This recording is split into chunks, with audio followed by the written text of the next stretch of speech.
You get a Sound Blaster. Get a Sound Blaster card, like a 16-bit card or a 32-bit card. Remember those Sound Blaster cards? I had one.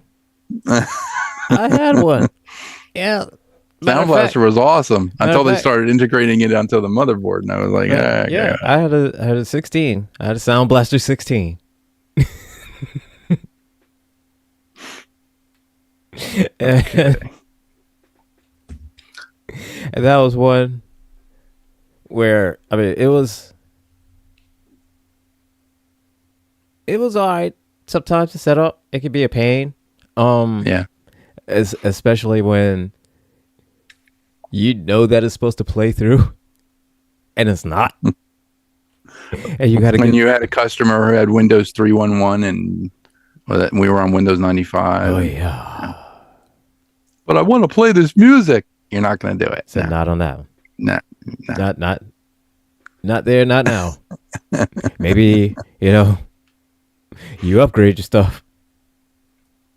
You upgrade your stuff, to Windows 95. Yeah, you could do that, but as it Not stands paying right now, I can't do $100 that. for Windows 95. Well, then, Oh man, but the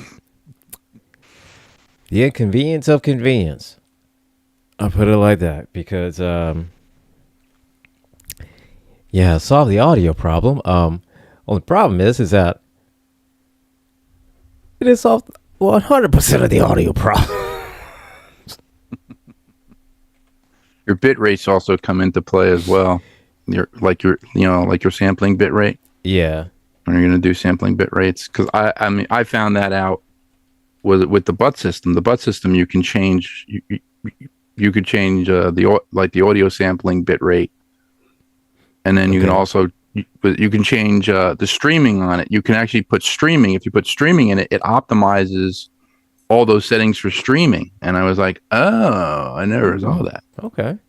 Yeah, have to look at the butt system. I mean, the butt system the way it is fine because we're on the radio now. Yeah. But if you put streaming, there are so many other options. I mean, Jeff and I just looked at it one day, and I was like, "What's this thing streaming?" We hit this thing, and all this criteria came up. I was like, "Oh, it was like, yeah." And yeah, it's It was like the apes in Escape from the Planet of the Apes when they actually found, like the Icarus, the ship, and they actually like half figured it out, and they got away from the planet Earth in the future, and they came back through through the wormhole to the past. So yeah, it's kind of like they were like yeah, except for the what was it, the what's his name, Tim Burton, except the Tim Burton version, they go through the wormhole and come back. It's in the ape world. It was Mark, it's Mark Wahlberg, with the Lincoln Memorial with the ape when he came back, like you went again, came back in the past. I was like, okay, yeah, there you go. It's like a whole ape world, and I'm like,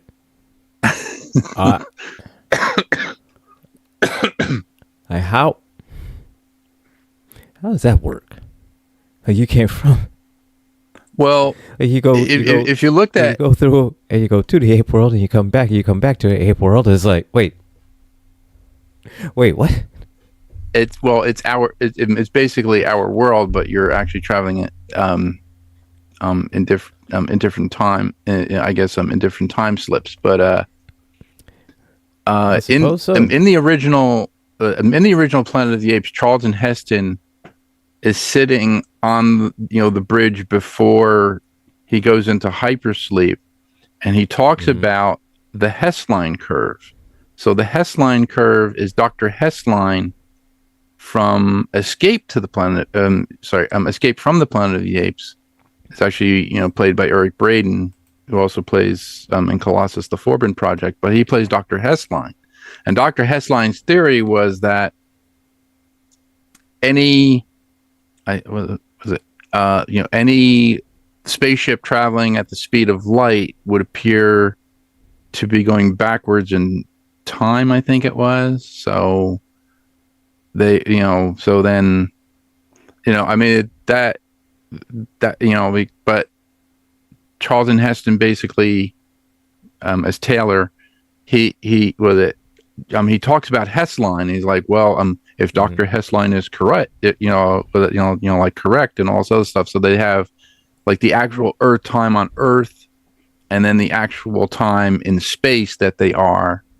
And then he goes, everybody's been dead for 400 years or what it is. So that's what that's the whole thing. Because I didn't understand it at first. I was like, Hessline. I said, what the hell's Hessline? Who is that? And then all of a sudden they explained it in Escape from the Planet of the Apes. So we have no guests this week. We're just winging it. We're winging it with computers and stuff. I have some stuff to show. I finished the head of the rat bat spider here. Oh. So I got the bottom jaw. The teeth are actually just done with, the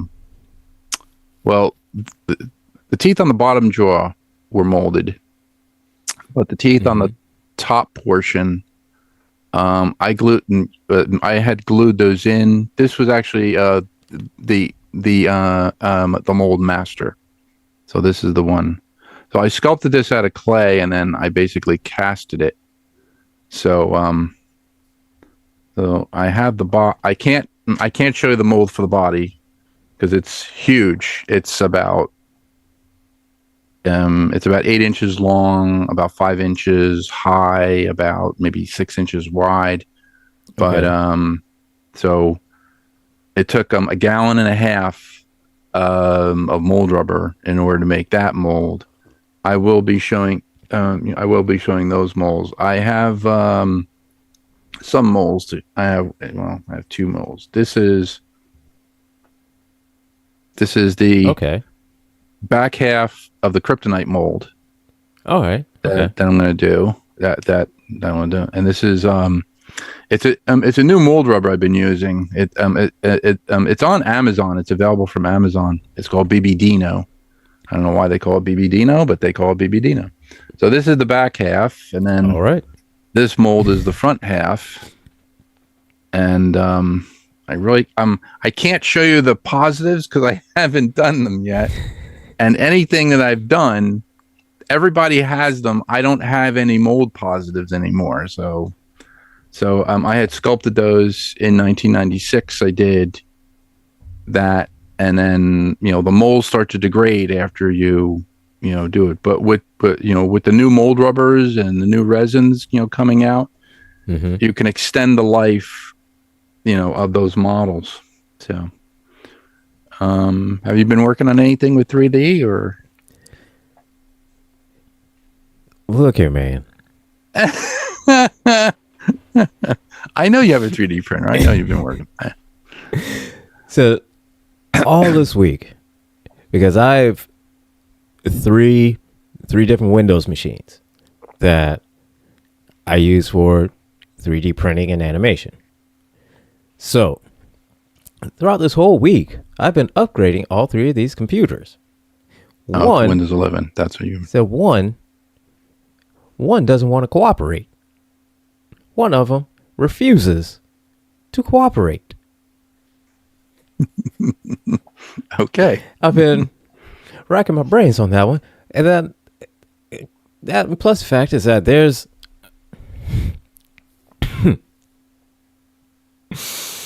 so I've been asked by Dave the Viking to make so many statues because if you remember, what did I say about 2-3 weeks ago, something like that? Is this like the phallic shaped things that he wants? No. This is something that I didn't. It's not.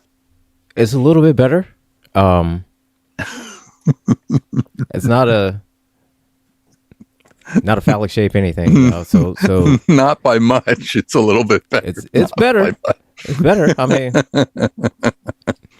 it's not a phallic symbol. So I mean, hey, that's a plus on that one. So but it asked me, to make, remember the the sculptor or artist or whatever that did the that statue of Trump and Epstein on Best Friends Oh, Day. yeah, yeah. Yeah, so there's an STL, a file available for that Oh, for 3D wow. printing. That's So awesome. what Dave wanted me to do was make a whole bunch, a little small, like a little mini of those statues. So we could just randomly place them all around DC.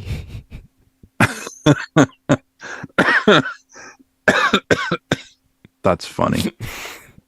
So like I said, it's better. It's better than leaving dildos everywhere. But I mean, In the statues, you should put like USB drives that have certain information on it, and then you collect all the information from all around the city, and then you should win like a prize, like a DoorDash prize or something like that.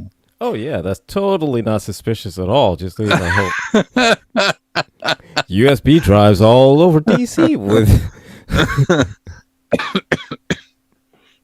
It's totally not suspicious. I mean, if I had the money, I'd let you print them out like, like this, like a little bit, like bigger, so we can actually put flipper zeros in there and just give flipper zeros to everybody. There you go. That would be cool. Oh man. And again,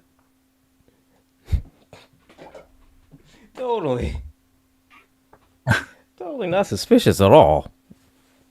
He's just random ass flipper zeros. Just,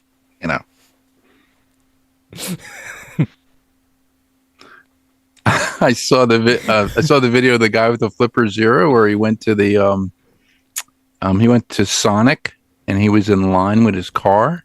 Mm-hmm. And he was able to turn the displays off. That Sonic, they have like these displays that display all the stuff, like the video displays. So he's actually able to turn them off. So people don't know what they're ordered. Like they're in line, they don't know. He keeps turning them off. It's hilarious. But I think what I've done now is my new plan of when it comes to flipper zeros and Cybertrucks is this, okay?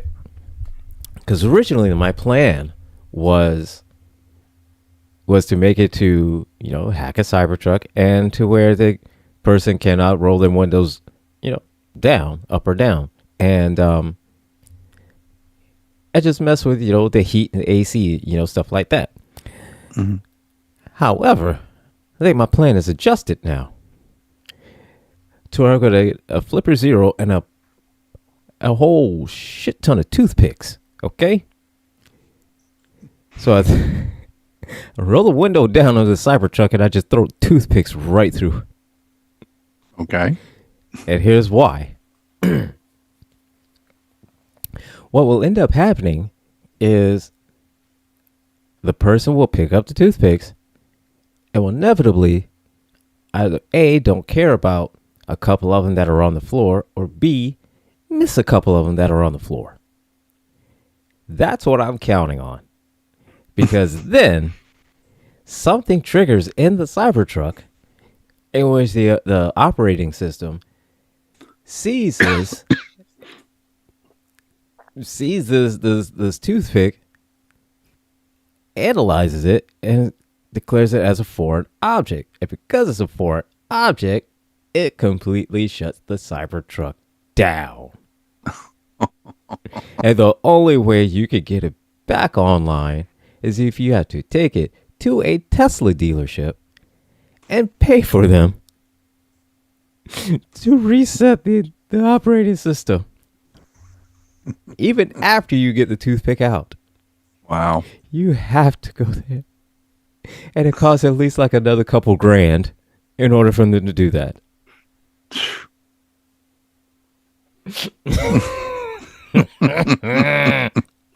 That's my new plan. Okay. So we have that. All right. I would keep holding on to toothpicks, man. Oh yes, absolutely. And this would be a very special case if there's somehow that I could do this, right? Like, I'm not sure if it can. I'd have to look and see once I get one. Is a Flipper Zero, like if you are more specifically, like, in a car wash, because again, Cybertruck. And yeah, you got to be a menace. So with Cybertrucks, you have to put it into a mode where it says into car wash mode. Oh yeah, that's right. I forgot. Yeah. Yep. So if somehow throughout, it being in a car wash mode, then all of a sudden it gets flipped off of car wash mode. Yeah, that's not good for the Cybertruck either. And that's another $2,000. And you have to take it to the Tesla dealership. It has to go to Tesla. Oh, man. Yeah. Oh, yes.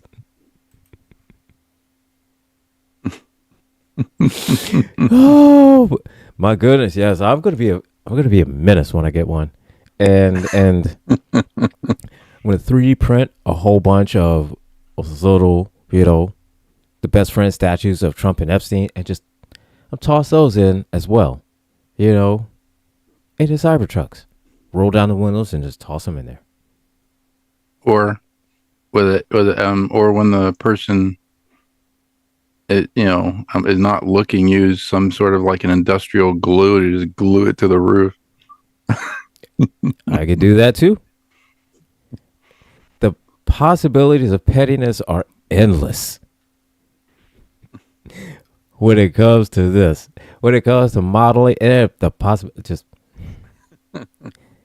I never knew the level of pettiness that it would unlock within me. Here I am. This is just the little bit of modeling and 3D work and stuff like that I've done, just for years. It's been like a hobby, just the hobbyist of hobbies, just a hobby. Here now. It's like messing with Sasquatch. It's messing with Cybertruck. Yeah, absolutely. Yeah. Except, they deserve it. You know what I mean? Flipper Zero has a They deserve it. they have a where is it? Thing we're talking about Cybertruck Flipper Zero.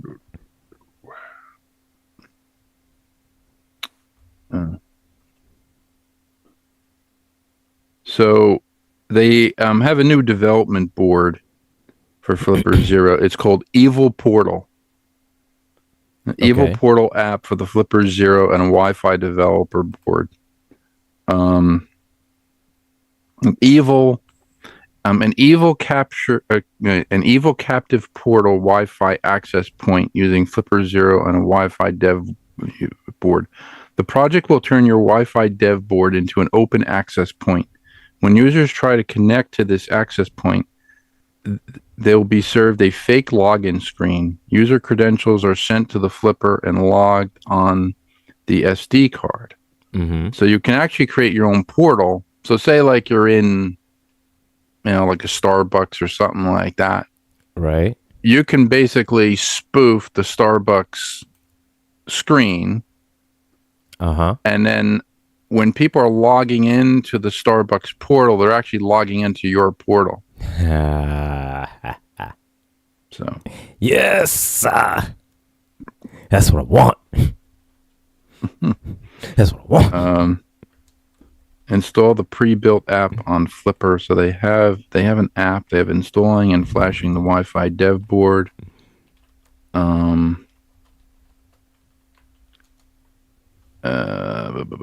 There's something else I saw for Flipper. It's it is a what is it? It's a Bluetooth and Wi-Fi. It's like an analyzer, and it Okay. actually hooks to the top of the Flipper Zero. And what it'll do is, you could walk into any store. You walk into Walmart, walk into like CVS or whatever. Mm-hmm. Anything that is automated in the store, anything that is wireless in the store, you can take control of, which I thought was really interesting, because the one gentleman on YouTube shows you basically how to. He was in CVS, and there is a call button. There's like a wireless call button that he mimicked on the Flipper Zero, and he kept calling the person from the front to go to the pharmacy, or calling the pharmacy to go to the front. And he kept doing it, and he's just walking through the aisle, and he's doing the thing, and he's doing the video. It's hilarious. I was like, oh my god, that's so bad. And these people are going back and forth, like going, but I heard the thing, I heard the chime. Yeah, it's like I don't know, the chime's not working right. And they're kept hearing this chime. See, that's how I know I would be a menace. Oh. Oh, that is a great. Oh, mm-hmm. I'm 1,000% on board with that. Yeah. The other thing, like if you're in Walmart and they have like the announcements in like stores or whatever, that system is usually it's usually on an intercom, but now the intercoms are wireless. So they could do it through their radio. So you can actually spoof that radio transmission and set up your own to call people on the intercom and set up and then it'll actually broadcast, through the store. Mm-hmm. And listen, and I'm going to tell you like this, man. Someone that used to work at Walmart, yeah, man. I can make those announcements sound like an official somebody. Well, attention, Walmart customers. Attention, Walmart shoppers. Do you remember Tom Green, the comedian Tom Green? He used to go with. They would film him doing this. He would actually go into a department store, and there would be like the column with the intercom thing, and he'd grab the handset, and he'd go into like the clothing rack, and he'd be hiding in the clothing rack, and he'd make all these comments on the intercom, like come over to like the lingerie section, whatever. There's all these big boobs here, and he just used to do that all the time. I thought that was hilarious. It was just really funny. Yeah, Tom Green, he was something, man. He was something. Like, look, man. But I'm wondering how many times that Tom Green got into a fight because he messed with somebody. Yeah. Hey, SC, what's going on, man? I'm good, Crescent Nova. How you doing? So, yeah.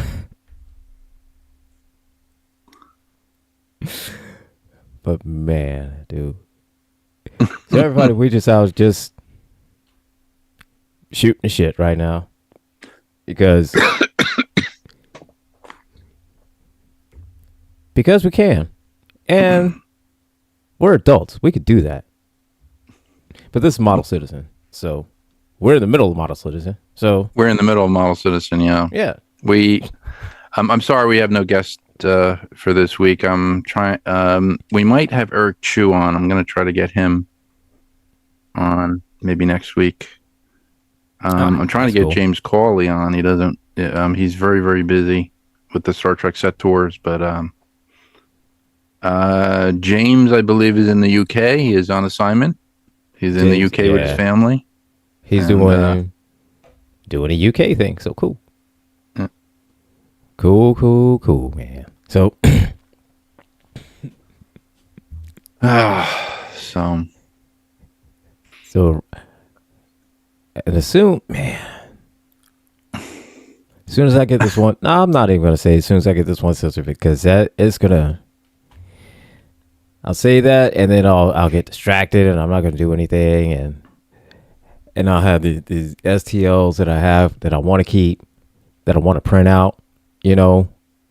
But I said, you know what? I'm just gonna break down, order some more resin, and print out those little best friend statues, and I'm sending a whole bunch of them to Dave, just so I could do that. Oh, SC. Yeah, all right, man. I hear you, man. Get that Batman annual. Matter of fact, I need to get that. I need to get that. Because, George, I don't know if you know, but if I'm not mistaken, that is the one comic book of Batman where he took out the Klan. oh, I mean, he took them out.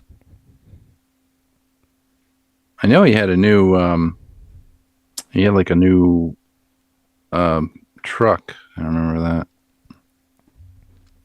Yep. Like new Yep. Batmobile in the comics. So- It looked like a giant dump truck. It kind of reminded me of The Courageous Cat and Minute Mouse. Remember Courageous Cat and Minute Mouse? Well, all right. So there was a show from when the 1966 Batman was on. There was a show. It was like like cartoon.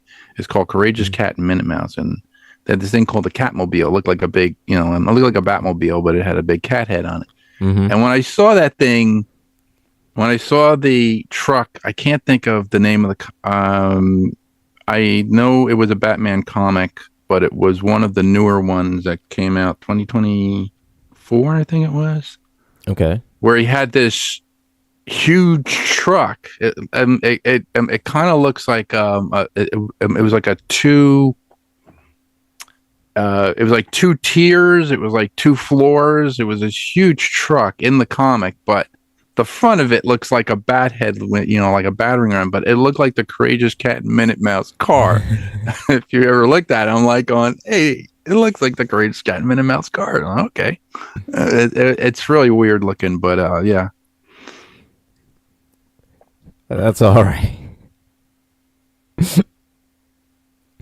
Hey, look, hey, Crescenova, just relax. You earned it.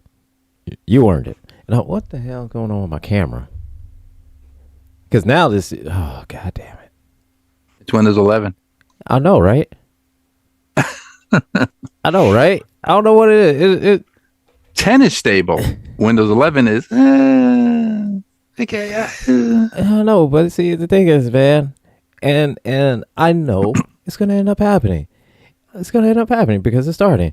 And it's going to be where all my 3D programs, the Blenders and Maya and the 3D Studio Maxes, I'm not going to be able to use them. I'm not going to be able to use any of them. I'm going to have to, only way I'd be able to use them is on Windows 11. Well, can you use? Like currently, right now, I could have skated away with Windows 10. I wouldn't have any updates, for anything. But Well, if you keep a closed system, like if you keep because I know guys who are still using Windows XP, mhm. and they're not putting in like any security updates. So Yeah, Oh. well, see, I'm not wired like that.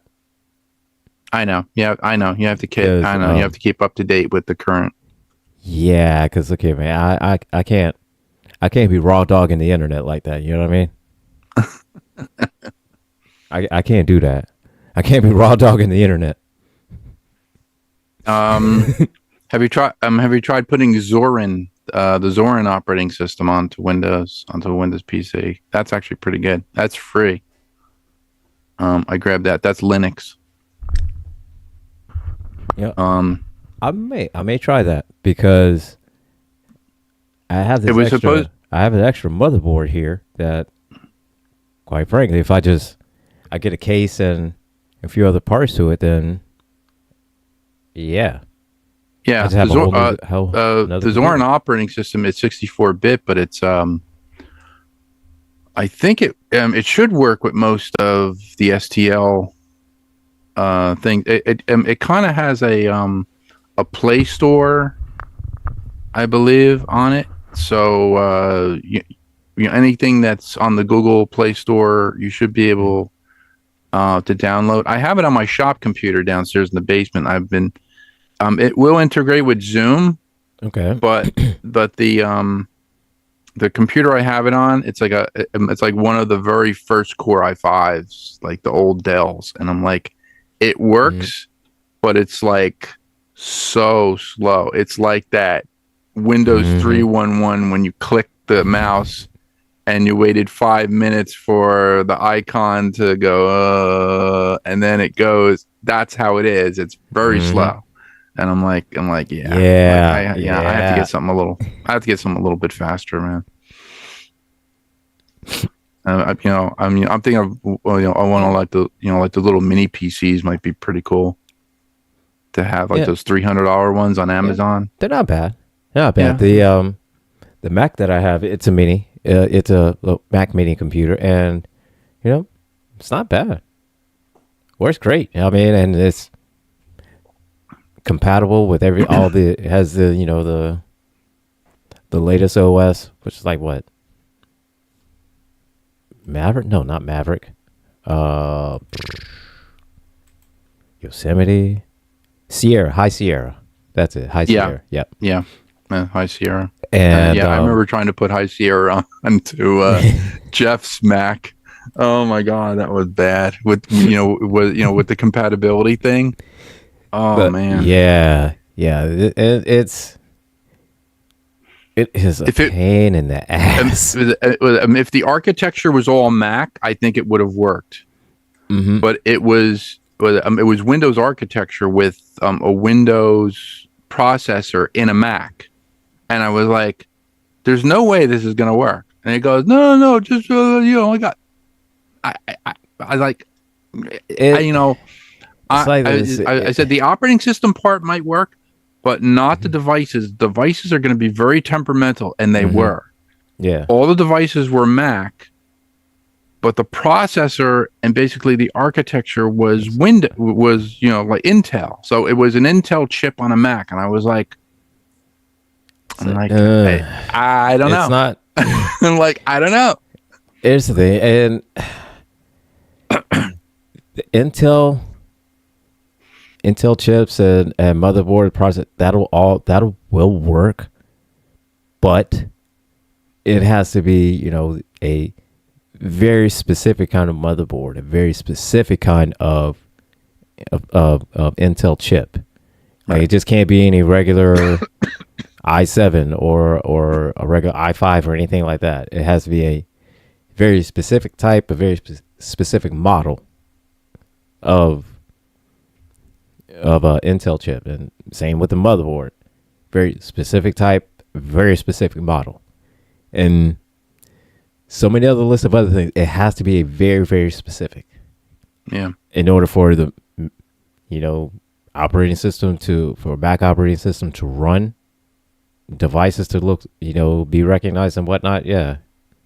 I mean, we Yep. we had upped the RAM from 16 gigs to 32, to 32 gigs. I put 32 gigs of RAM in.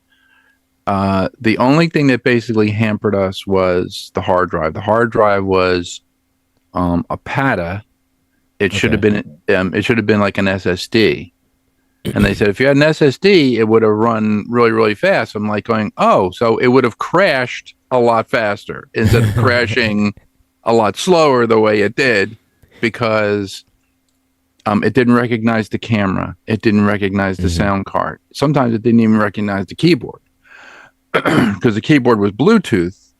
It was wireless. I'm like, no, let's plug everything in. We're going to plug everything into the USBs. We're going to get all that stuff. That's it. Really? This what we're doing? This what my camera's doing? Really? This what we doing, man?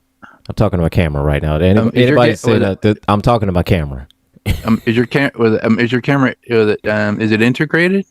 Is it integrated camera or is it the external? It's external. That's Yeah. external. Yeah, it's external. I don't know what's going on with why it's flickering and stuff like that it's doing. I don't It's know. it's probably flickering because you have the blurred you have the blurred background, so it's Yeah. Well, let's try and it's see. trying to extrapolate Let's try and the see like that. background to there. We'll see how that works. I didn't want to show it because my whole my shit's What? messy. I mean, Messy. my shit's messy. I haven't cleaned it, and I feel I wish my shop looked like that, man. you I'd should get talk- more done. I got stuff in my shop. Yeah, you got to see my shop. Yeah, I'll show you mine. Please. That's why I have a white background. And If I pull oh my down this God. background, The hell. Oh, what are we doing, camera? You're killing me. You're killing me, Smalls. you killing me, small camera. Killing me, small camera. But I will say, as far as like my Mac, the Mini goes, it surprisingly, it's not bad, and it works, works well with setting up 3D and working with 3D models, So only thing is that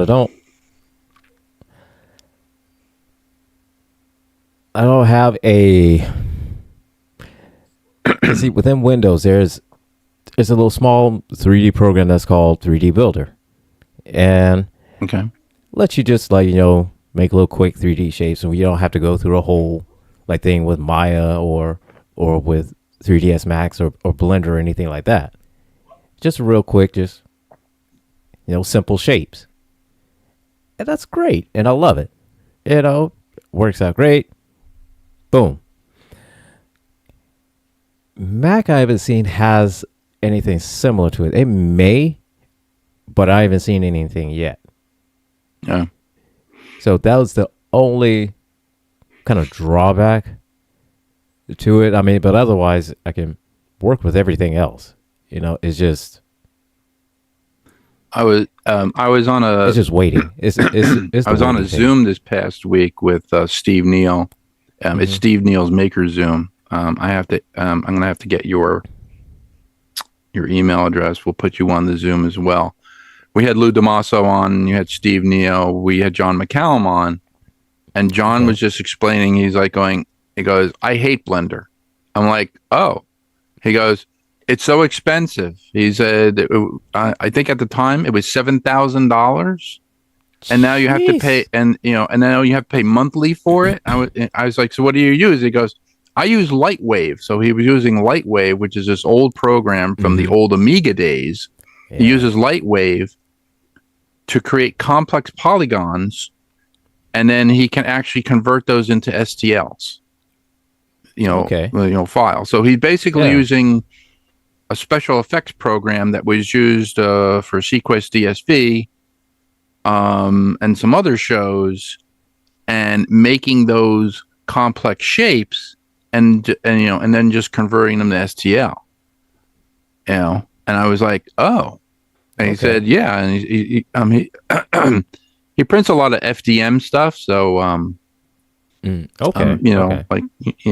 so his FDM prints come out really good. Case I have an example of his FDM print.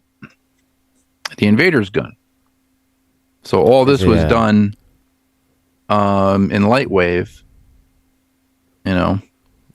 Complex shape. Of course, it looks like a coffin. I always thought, the gun always looked like a little coffin. It's funny that Blender is now free. No, that's the thing. And I've used Lightwave before. For me, it was the layout on it kind of confused me, so I didn't use it anymore. So that was my whole stint with Lightwave. And for a while, I used Cinema 4D, which worked out okay.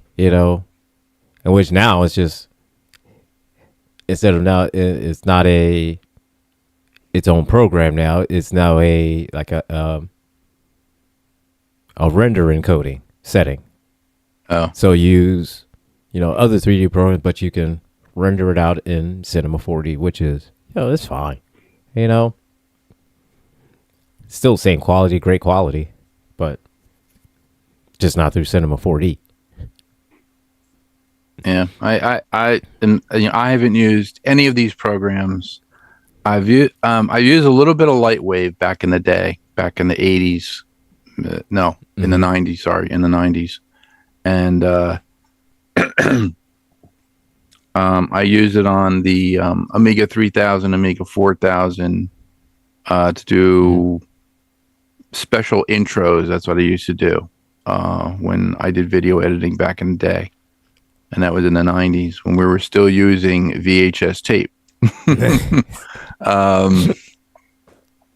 Yeah. Used to go and shoot weddings and shoot bar mitzvahs and bat mitzvahs and sweet 16s and all this other stuff. And then, take that raw video, bring it back to the studio and do it all there. And yeah. So, but yeah, the Amiga 3000, Amiga 4000 was good. And then when Amiga started, going away, I guess, the hardware started going away. They started making it for Windows, and I was like, "Oh, look, they have a Windows emulator now." So, we were working with Windows machines and stuff like that. And then, Okay. but I mean, I like Lightwave for 3D printing. That's interesting. I've seen a lot of guys prints when they get because with Lightwave, you can create more complex polygons. So if you have something that is, with it there was a project I had discussed with with John McCallum, the Airwolf helmet, the Airwolf flight helmet for Airwolf, and there was some guy who printed it out. And he's on Facebook. I'm not going to mention his name, but his print was so blocky. I mean, it looked like it looked like a Minecraft helmet, and I was like, "What the hell is he thinking?" Like, "Oh, I got this print." I'm like, "Dude, it looks like a Minecraft helmet. It has no complex polygons." And then John goes, "Yeah, it has no complex. So if you put a complex polygon in, you can basically." Your resolution of the print is higher, so your layer lines are minimized, but the complex polygon allows you to basically make a smoother transition for curves. Yeah. With what this guy was doing, it's like a curve. It's like a straight line, a straight line, a straight line, a straight line, and a straight line. And I'm like, okay, that's too blocky. Like I would have to I mean. So it's like instead of a circle, instead of like a half a circle, it was like half an octagon. Right. Just, it looked like it looked like an octagon. I mean, it didn't even look like an octagon. It looked like a hexagon. And I was like, I was like, you know what? It would be easier for me, to carve this thing out of wood, like out of balsa wood, and then just put clay on it and just clay the whole damn helmet, and then I can make it smooth to a certain point, make a mold on it, pull it out, and then, sand the hell out of it. It was horrible. This guy, I got that thing. Yeah, you don't have it. No. And that was the thing I hate. I hate it always with my FDM printer. And maybe it's just because I just need to get a different model FDM printer or what, because I see a lot of the FDM prints that come out and they just look absolutely, picture perfect. And my issue is that it's always, I hate layer lines. always hated layer lines. That's why I moved over into resin printing because, no layer lines. That was my main thing is that I hate layer lines. To me, Yeah, I've noticed that with this. Just This has it doesn't look right to me. Yeah, And while it's cool, and you can have the props and everything like that, it's just something about with me. Like I'm looking and I can see the line, or I can see kind of the cross line to it. It's like it ruins it for me. right. But when I see it in resin, it looks smooth and it looks, and painted, and it's painted correctly, and I'd say not correctly, not like how Mark Myers, would. No, it's supposed to be painted this way. No, like paint it nicely. No kind of, no kind of like where it's gooped up or spilled over or anything like that. You know what I mean? Where it's painted good. Yeah. Paint it nice, and it looks and that It looks smooth. Yes. There's a smooth transition to it. yes, Right. yeah, So the surface prep is the whole thing. mm-hmm.